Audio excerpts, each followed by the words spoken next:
நம்ம டே sheet number 6 பார்க்க போறோம். ஸோ இதோட நமக்கு கரண்ட் அஃபேர்ஸ் டே ஷீட் கம்ப்ளீட் ஆகும் சரிங்களா? ஸோ நம்ம பார்த்த டே ஷீட்ஸ்லாம் ரிவைஸ் பண்ணாலே போதும் சரியா? ஸோ இந்த டே ஷீட்டை ஃபர்ஸ்ட் பார்த்துருவோம். ஜெமின் ஜெமினாய் இல்ல ஆக்சுவலி இதை ஜெமினின்னு படிக்கக்கூடாது. ஜெமின் ஐ அப்படி தான் படிக்கணும் okay. So Gemini is an AI of which company அப்படின்னு கேட்டிருக்காங்க. ஸோ ஜெமினாய் அப்படிங்கிறது பார்த்தோம்னா கூகுளோட ஃபோன்லேயே இருக்கும். சாட் ஜிபிடி அப்படின்னா நமக்கு ஓப்பன் ஏஐ அவங்க தான் வந்து இந்த சாட் ஜிபிடிங்கிறத வச்சிருக்காங்க ஓகேங்களா? ஓகேங்களா? ஸோ சாட் ஜிபிடி அப்படிங்கிறது நமக்கு ஃபேமஸா இருக்கு. எல்லாருமே வந்து கேள்விப்பட்ட ஒரு விஷயம். இதுக்கப்புறம் தான் வந்து இப்படிலாம் ஒண்ணு இருக்கா? அப்படிங்கிறதெல்லாம் நம்ம இது பண்ண ஆரம்பிச்சோம். ஸோ இந்த ஜிபிடினா என்ன? அப்படிங்கிறத கூட கேட்கலாம். ஓகேங்களா? ஜிபிடினா என்னன்னா, ஜெனரேட்டிவ்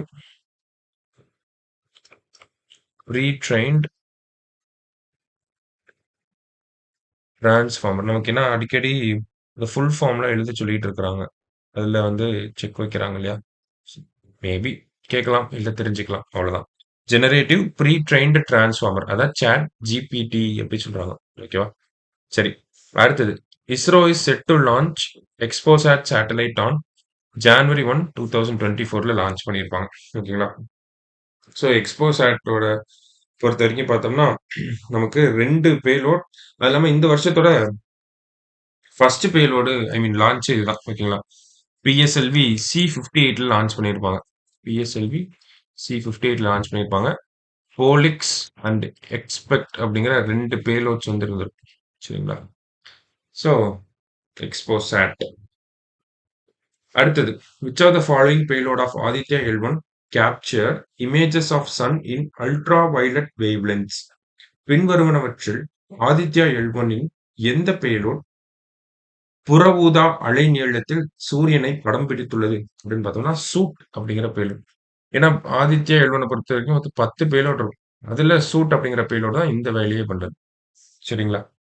அடுத்ததா பார்த்தோம்னா global partnership for AI summit is held in செயற்கை நுண்ணறிவுக்கான சர்வதேச கூட்டாண்மை உச்சி மாநாடு எங்கு நடைபெறுகிறது அப்படின்றத கேட்டிருக்காங்க.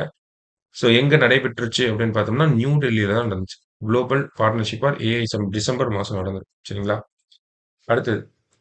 இதோட பார்த்து தெரிஞ்சுக்கலாம்னா ஏஐ சேஃப்டி சம்மிட் அப்படிங்கிறது நடந்திருக்கும்.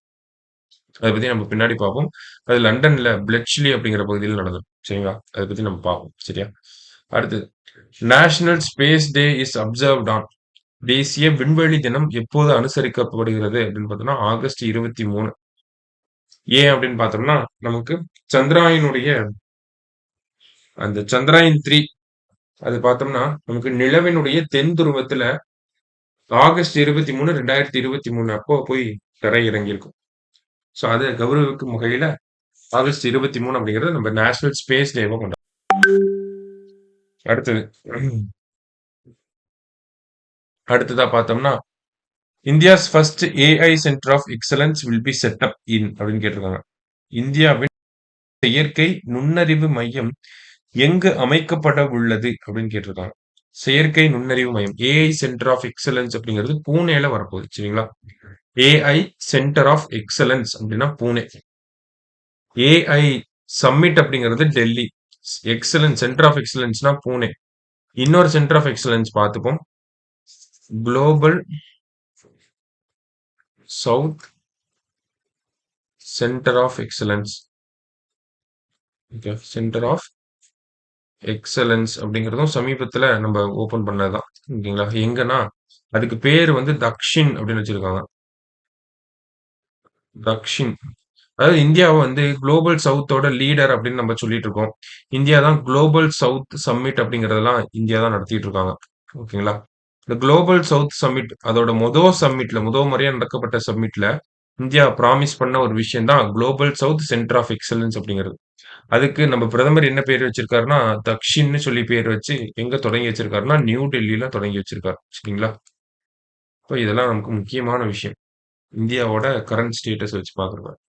சரி, அடுத்தது. Which mission of ISRO captured light from Cassiopeia A supernova? இஸ்ரோவின் எந்த திட்டம் கசியோபியா ஏ என்ற சூப்பர்னோவாவிலிருந்து ஒளியை கைப்பற்றியுள்ளது அப்படின்னு கேட்டிருக்காங்க. ஸோ எக்ஸ்போசாட். சரிங்களா? ஸோ எக்ஸ்போசாட்ட அனுப்பிட்டோம். அனுப்பி என்ன சாதனைகள பண்ணியிருக்கு அப்படிங்கிறத தெரிஞ்சுக்கணும் இல்லையா? ஸோ அதிலிருந்து வந்த கேள்விகள். அடுத்தது. What is the first rocket to be launched from Kulasai?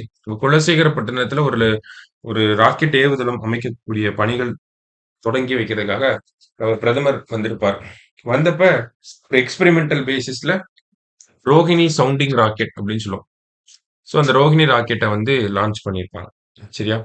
அடுத்தது. What is the name of India's first AI teacher? இந்தியாவின் முதல் ஏஐ ஆசிரியையின் பெயர் என்ன? அப்படின்னு கேட்டிருக்காங்க. ஸோ என்ன பேர் அப்படின்னு பார்த்தோம்னா ஐரிஸ்.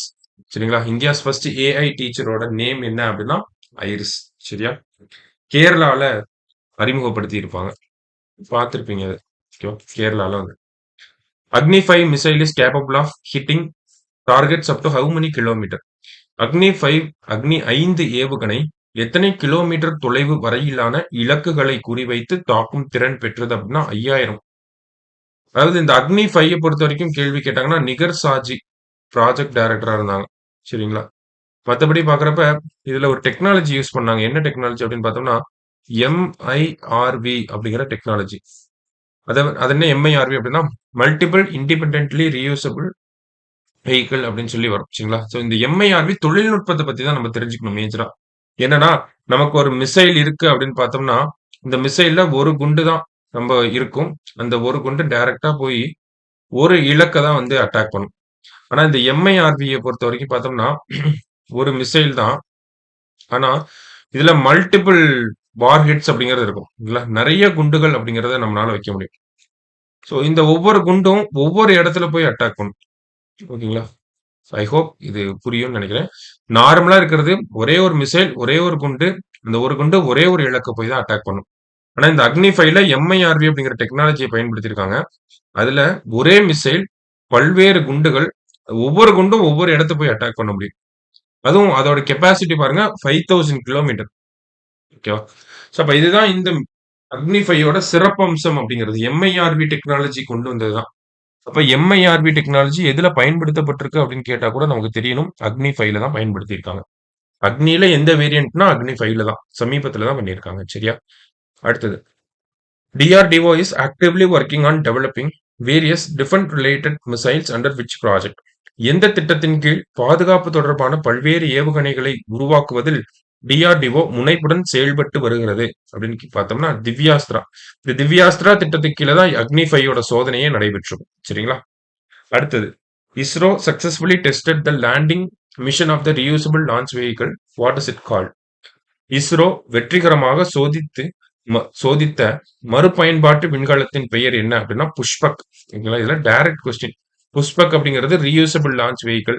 இதுவே ப்ராஜெக்ட் சூர்யா அப்படின்னு பார்த்தோம்னா அதுவும் இஸ்ரோவோடது நெக்ஸ்ட் ஜெனரேஷன் லான்ச் வெஹிக்கிள்னு வரும்.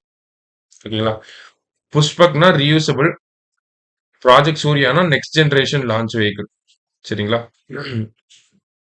அடுத்தது Chandrayaan 3 landing site is named as Shiv Shakti. ஓகேங்களா? சந்திராயன் 1, 2, 3 மூணுக்குமே பேர் இருக்கு. சந்திராயன் 1க்கு பார்த்தோம்னா நமக்கு ஜவஹர் அப்படின்னு சொல்றோம். ஜவஹர் பாயிண்ட். ஓகேவா? அதாவது ஜவஹர் புள்ளி.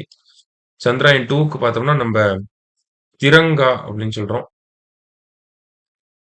அடுத்து சந்திராயன் 3 பார்த்தோம்னா சிவ் சக்தி அப்படின்னு சொல்றோம். ஓகேங்களா? சிவ் சக்தி. சரியா? அடுத்தது. Start 2024 a space program recently launched by which organization? So கொஸ்டின்லயே ஸ்பேஸ் ப்ரோக்ராம் இருக்கு. ஸ்டார்ட் 2024 விண்வெளி திட்டம் சமீபத்தில் எந்த அமைப்பால் தொடங்கப்பட்டதுன்னா இஸ்ரோ. ஸ்டார்ட் அப்படின்னா என்னன்னா space science and technology awareness training. Space science and technology awareness training அப்படின்னு வரும். Space science and technology awareness training. So அதான் ஸ்டார்ட் அப்படிங்கிறது. சரிங்களா? அடுத்தது. The chemical that is used in indelible ink in elections. அதாவது உங்க தேர்தலில் பயன்படுத்தக்கூடிய அழியாதமை அதோடைய ரசாயனம் என்ன அப்படின்னு பார்த்தோம்னா சில்வர் நைட்ரேட். ஓகேவா? Silver nitrate. அடுத்தது நமக்கு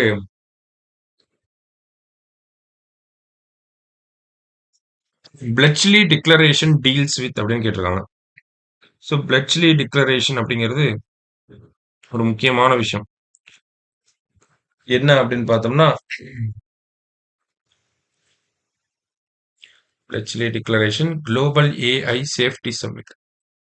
குளோபல் ஏஐ சேஃப்டி சமிட். அது எங்க நடந்துச்சு அப்படின்னு பார்த்தோம்னா பிளெச்லி அப்படிங்கிற பகுதியில் நடந்துச்சு. அங்க வந்து உலக நாடுகள் எல்லாம் வந்திருப்பாங்க. நிறைய அந்த ஏஐல முன்னோடியா இருக்கக்கூடிய நிறுவனங்கள் எல்லாமே வந்து ஏஐயை எப்படி சேஃப்டியா பயன்படுத்துறத பத்தி பேசியிருப்பாங்க. அதுல ஒரு உடன்படிக்கை ஏற்பட்டுச்சு. அதுதான் பிளெச்லி பிரகடனம் அப்படின்னு சொல்றாங்க. அது எது ரிலேட்டடா இருக்குன்னா ஏஐ சேஃப்டி ரிலேட்டடா இருக்கு. ஓகேவா? ரைட்.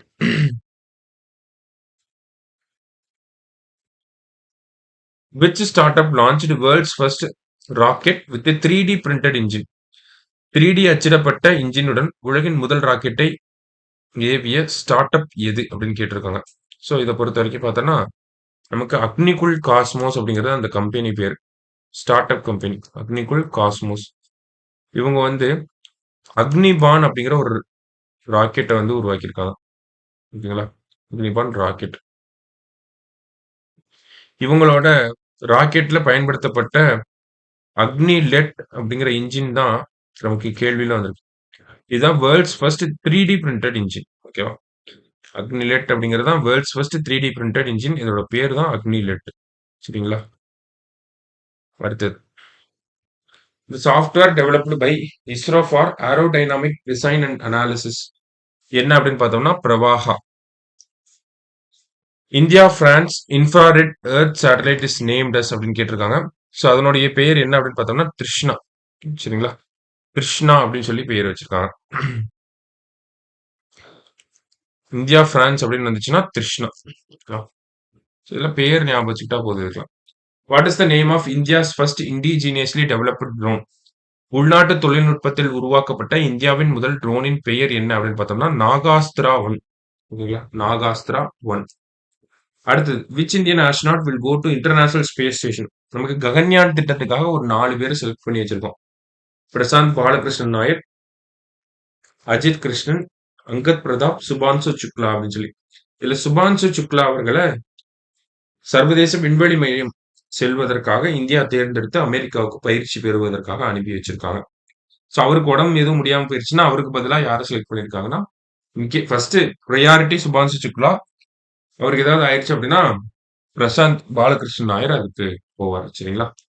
அடுத்தது இந்தியாஸ் செகண்ட் நியூக்ளியர் சப்மரைன் என்ன அப்படின்னு பார்த்தோம்னா ஐஎன்எஸ் அரிகட். ஓகேங்களா? இந்தியாஸ் ஃபர்ஸ்ட் அப்படின்னு கேட்டாங்கன்னா ஐஎன்எஸ் அரிஹண்ட். ஓகே, அரிஹண்ட் அப்படிங்கிறது இந்தியாஸ் ஃபர்ஸ்ட். இது கடைசியா பார்த்தோம் அப்படின்னா ப்ராமினன்ட் பர்சனாலிட்டிஸ்.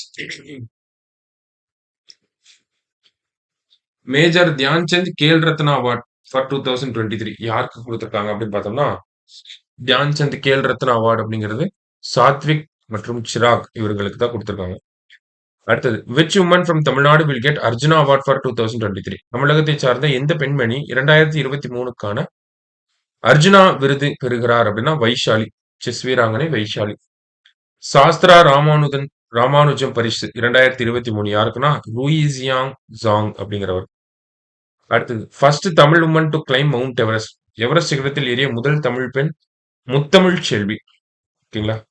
2024ஆம் ஆண்டுக்கான கலைஞர் பொற்கிளி விருது யாருக்கு கொடுத்திருக்காங்க அப்படின்னா தமிழ் மகன்.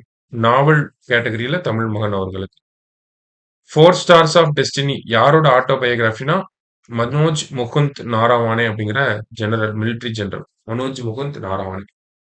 வை பாரத் மேட்டர்ஸ் அப்படிங்கிற புக்கை யார் எழுதியிருக்காங்க அப்படின்னா ஜெய்சங்கர் அவர்கள், வெளியுறவுத்துறை அமைச்சர்.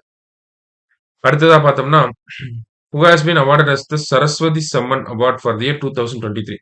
2023 சரஸ்வதி சம்மன் யாருக்குன்னா பிரபா வர்மா அவர்களுக்கு. ரௌத்ர சாத்விகம் அப்படிங்கிற புத்தகம் எழுதியிருப்பாரு. கேரளாவை சேர்ந்தவர்.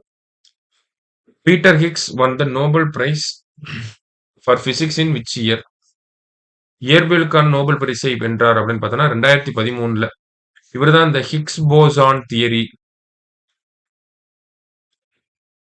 அடுத்தது காட் பார்ட்டிகல் அப்படிங்கிற ஒரு விஷயத்தை சொன்னவர் இவர்தான். சமீபத்தில் இறந்துட்டார். மேபி கேட்கறதுக்கு வாய்ப்புகள் இருக்கு.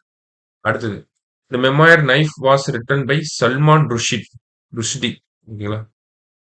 அடுத்தது சாகித்ய அகாடமி ஃபெல்லோஷிப் விருது யாருக்கு அப்படின்னா ரஸ்கின் பாண்ட், ஆங்கில எழுத்தாளர் ரஸ்கின் பாண்ட் அவர்களுக்கு. அடுத்து ஸ்டேட் சாங் ஆஃப் தெலுங்கானா யார் எழுதியிருப்பாங்க அப்படின்னா அந்தேஸ்ரீ அப்படிங்கிறவர் எழுதியிருப்பாரு. பாடல் பேர் என்னன்னா ஜெய ஜெய ஹே தெலுங்கானா அப்படிங்கிறது. அடுத்தது who has been awarded Yuva Puraskar award in Tamil language. தமிழ்ல யுவ புரஸ்கார் அவார்ட் யாருக்கு கொடுத்திருக்காங்க அப்படின்னு பார்த்தோம்னா லோகேஷ் ரகுராமன். எதற்காக அப்படின்னு பார்த்தோம்னா விஷ்ணு வந்தார் அப்படிங்கிற அந்த புத்தகத்துக்காக. ஓகேங்களா, விஷ்ணு வந்தார் அப்படிங்கிற அதற்காக தான் வந்து இவருக்கு யுவ புரஸ்கார் அவார்ட். அடுத்து பால் சாகித்ய புரஸ்கார் யாருக்குன்னா இமா வாசுகி. இவருக்கு எதற்காக அப்படின்னு பார்த்தோம்னா தன்வியின் பிறந்த நாள் அப்படிங்கிற ஒரு புத்தகத்துக்காக. தன்வியின் பிறந்த நாள் அப்படின்னா பால் சாகித்ய புரஸ்கார். தன்வியின் பிறந்த நாள் இமா வாசுகி. இதே லோகேஷ் ரகுராமன் அப்படின்னா விஷ்ணு வந்தார் அப்படின்னு சொல்லி அந்த புக். ஓகேவா. அடுத்தது which author has won the Pen Pinter prize for 2024. Pen Pinter பரிசை வென்ற எழுத்தாளர் யார் அப்படின்னா அருந்ததி ராய். சரிங்களா. ஹூ இஸ் அவார்டட் வித் தகைசால் தமிழர் அவார்ட் ஃபார் 2024. 2024ஆம் ஆண்டிற்கான தகைசால் தமிழர் விருது யாருக்குன்னா 2021ல இருந்து இந்த அவார்ட் கொடுக்குறாங்க. ஃபர்ஸ்ட் வந்து சங்கரையா, அடுத்தது நல்லக்கண்ணு, அடுத்து வீரமணி அவர்கள், இப்ப கடைசியா பார்த்தோம்னா குமரி அனந்தன் அவர்களுக்கு. ஓகேவா. ஃபர்ஸ்ட் விக்யான் ரத்னா அவார்ட் யாருக்கு கொடுத்திருக்காங்கன்னா ஜி பத்மநாபன். தமிழகத்தைச் சேர்ந்தவர் ஜி பத்மநாபன். நாட்டின் முதல் விஞ்ஞான் ரத்னா விருது ஜி பத்மநாபன் அவர்களுக்கு. அடுத்து ஃபாதர் ஆஃப் அக்னி மிஷேல் யார் அப்படின்னா ஆர்.என். அகர்வால். சமீபத்துல இறந்துட்டா. அந்த ஒரு பின்னணியில கேள்வியா வந்திருக்கு. ஓகேங்களா. ஆர்.என். அகர்வால் யாரு அப்படின்னு பார்த்தோம்னா நமக்கு ஃபாதர் ஆஃப் அக்னி மிசைல் அப்படின்னு சொல்றோம். ஸோ டே ஷீட்ல 6 டே ஷீட் பார்த்துருக்கோம் கரண்ட் அஃபேர்ஸ் ஃபுல்லா. கிட்டத்தட்ட அதுவே பார்த்தோம்னா ஒரு 300 கொஸ்டின் கிட்ட வந்துரும். அதுல இருந்து கண்டிப்பா ரிஃப்ளெக்ஷன் இருக்கும். நல்லா படிச்சுட்டு வாங்க. எக்ஸாம் நல்லா அட்டெண்ட் பண்ணுங்க. Thank you. All the best.